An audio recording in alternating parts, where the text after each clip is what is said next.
So who was Galileo, and why do we still care about him? Well, because he changed the world. But not only by discovering gravity or inventing the telescope, or even being the first person to suggest that the Earth goes around the sun. No, Galileo Galilei became famous because of a trial. A trial in which the ultimate weapon of the state was brought to bear to snuff out one man's inconvenient science. A trial that pitted reason against revelation, and that left us with an enduring lesson about what it means to seek truth in a world that doesn't always want to hear it. The year is 1633, and the place is Rome. The man on trial is an Italian astronomer named Galileo Galilei, a man whose ideas have turned the scientific establishment upside down. You see, Galileo was an outspoken proponent of heliocentrism, the idea that the Earth and other planets revolve around the sun. Now, this was hardly a new idea.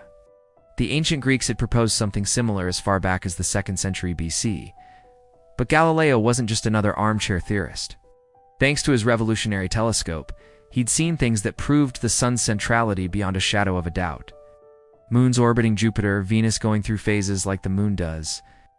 It was clear that the Earth couldn't be the center of the universe if these other bodies were orbiting the sun. And so Galileo became the most vocal and most convincing advocate for heliocentrism. But this made him a very dangerous man because the Catholic Church, which had considerable political power at the time, saw heliocentrism as a threat to its authority. For centuries, the Church had taught that the Earth was the center of the universe. It's created by God to be the most important thing in the cosmos. If Galileo's claims were true, then not only would this doctrine be disproven, but also the Church's interpretation of Scripture would be undermined, since it had based that interpretation on a geocentric view of the universe. In addition, the heliocentric model conflicted with the Church's worldview because it suggested that humans were as special as they thought they were. If the Earth wasn't the center of the universe, then it didn't hold a unique place in God's creation. It's not surprising then that the Church eventually cracked down on Galileo. The question is, how did they do it? Well, let me tell you, it wasn't pretty. After years of trying to ignore Galileo, the Church finally decided to act in 1633, when one of Galileo's former students published a book outlining the heliocentric theory. This prompted Cardinal Robert Bellarmino, leading member of the Jesuit order and the Pope's chief advisor, to write a letter to the Grand Duchess of Tuscany, asking her to curb Galileo's dangerous teachings. Bellarmino also ordered that Galileo be summoned to Rome to face the Inquisition, the church court established to root out heresy.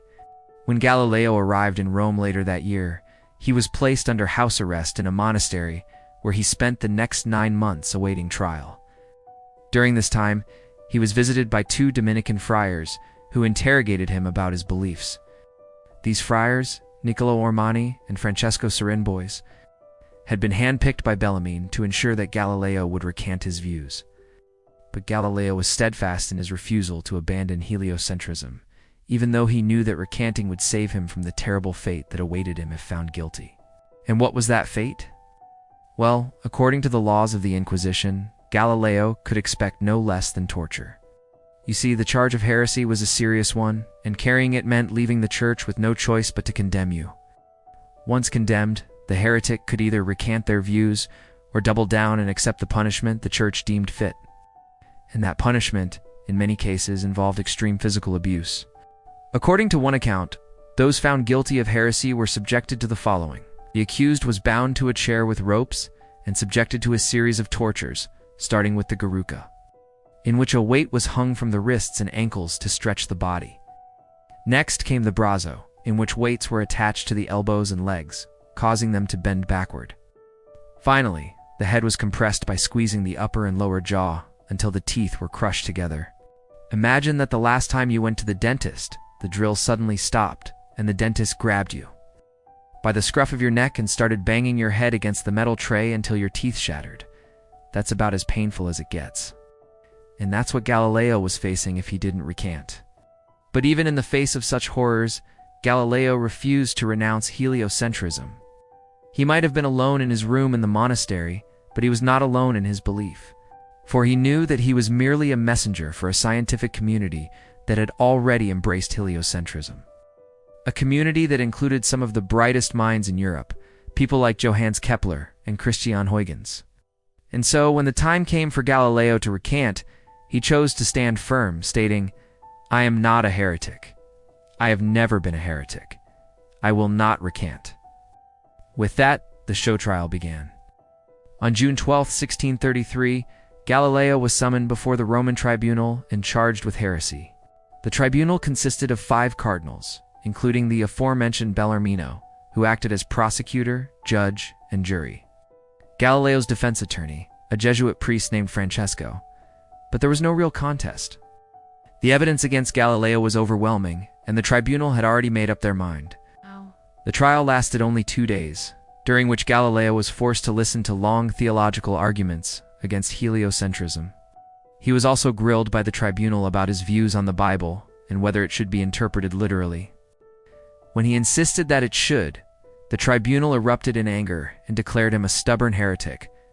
They then forced him to sign a statement renouncing heliocentrism and sentenced him to house arrest for the remainder of his life. But despite this harsh sentence, Galileo was initially treated well by the church. He was allowed to keep his property, including his books and manuscripts, and he was permitted to have visitors. Moreover, the sentence was commuted after only 7 years due to popular dissent and pressure from powerful figures such as Galileo's patron, the Grand Duke of Tuscany. Still, Galileo remained under constant surveillance and was forbidden from publishing any more scientific works. He spent his final years writing secretly under pseudonyms, publishing one of his most famous works, Dialogue Concerning the Two Chief World Systems, under the name The Florentine, in his last book Discourses and Mathematical Demonstrations relating to 2 new sciences under the name The Cosenzell. It was a sad end for one of history's greatest scientists, but also a fitting epitaph for a man who dared to speak the truth. Although he lost his battle with the church, Galileo won the war. His ideas spread throughout Europe and eventually led to the acceptance of heliocentrism as the true model of the universe. And although the Catholic Church has since admitted that it erred in condemning Galileo, it was not until 1992 that Pope John Paul II formally acknowledged Galileo's contribution to our understanding of the cosmos. In fact, it was only in October 2022 that Pope Francis declared that Galileo was indeed right about the Earth going around the Sun, stating that it is not a sin to believe that the Earth goes around the Sun, and that is a revolution in itself. Galileo's story is one that has resonated with people for centuries. It's a story of a man who dared to challenge authority in the face of overwhelming opposition and who ultimately triumphed despite being persecuted for his beliefs. He became a martyr for science, and his trial, a defining moment in the history of intellectual freedom. If you liked this episode, you can watch another one right here. Or if you want to support the channel, consider becoming a subscriber. Thanks for watching.